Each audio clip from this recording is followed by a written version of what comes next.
stick around for that, those of you who are not staying on the property. And of course, those of you who are, it'll be right outside this room. I don't know if any additional details will be provided, but food and drinks just outside here at 6 to 8 p.m. And to our online participants, I'm not sure how many we have right now, but they've been very active in the chat, posing questions and being very attentive, and we really appreciate you as well.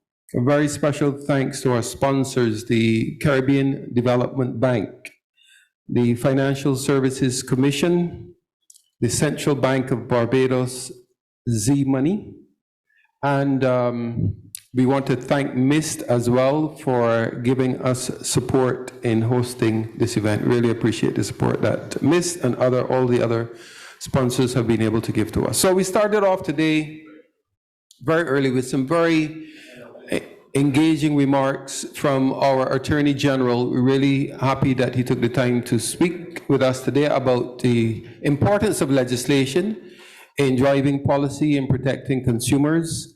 We're also honored to have the Attorney General from St. Vincent and the Grenadines.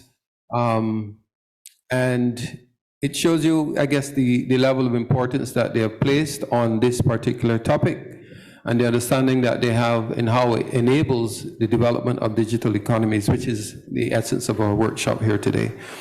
There has been a great deal of media interest in the remarks made by the Attorney General, and we anticipate some news stories this evening and tomorrow, and for the rest of the week coming out of this workshop.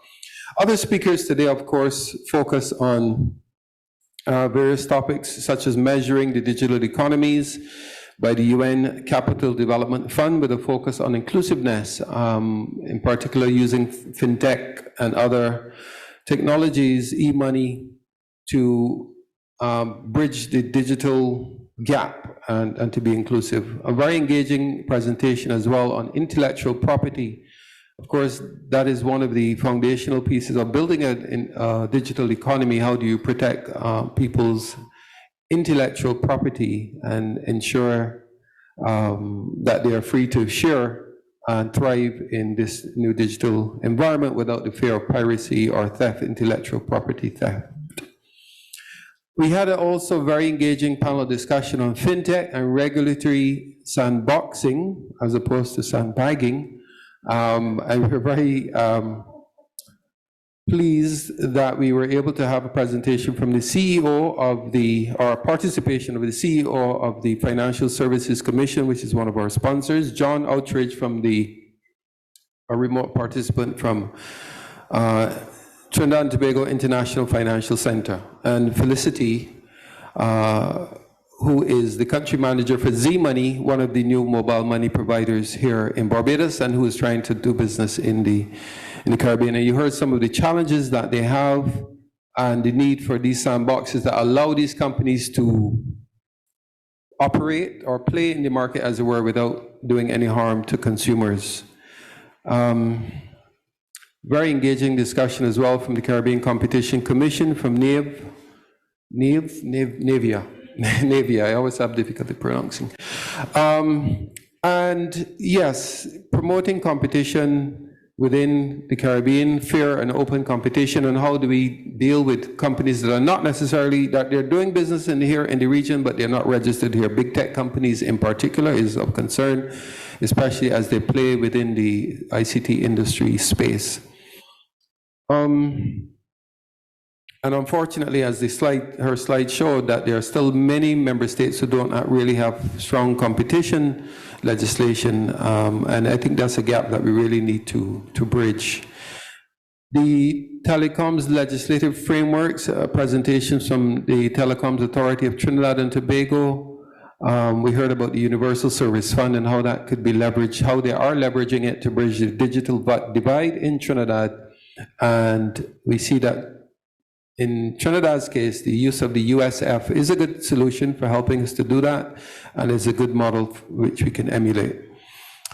The last presentation from our own Ansem Charles from the CARICOM Impacts, an agency with which we work very closely at the CTU on you heard about the regional cybersecurity plan, the importance of trust in these systems for citizens to uptake these services.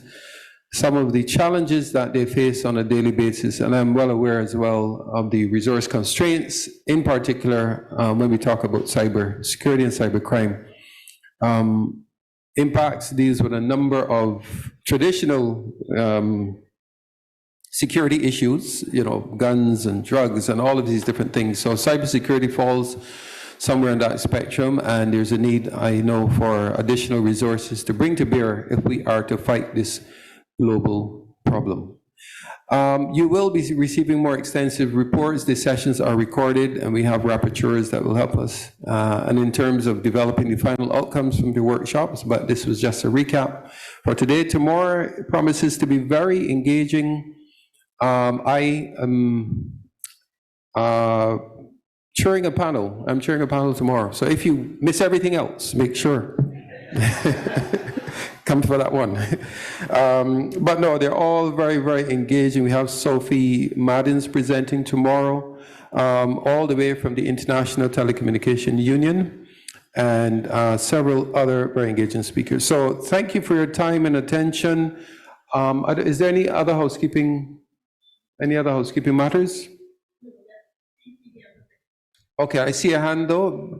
Yes. One question is, how do we get access to the slides? Like, is there something specific we need to do to get access to all the presentations? Right, so there is, let me just see, presentations. There is a presentation link on our website, so we will make every effort to have those uploaded to you, for you, at least by tomorrow, right? Probably in PDF format. So on the same ctu.int, click on events, you'll see the banner for this workshop, and all of the related documents should be there as well. Are there any other questions? If not, I want to thank you. Thank you, Vashti, as well, for excellent facilitation today. I think she deserves a round of applause.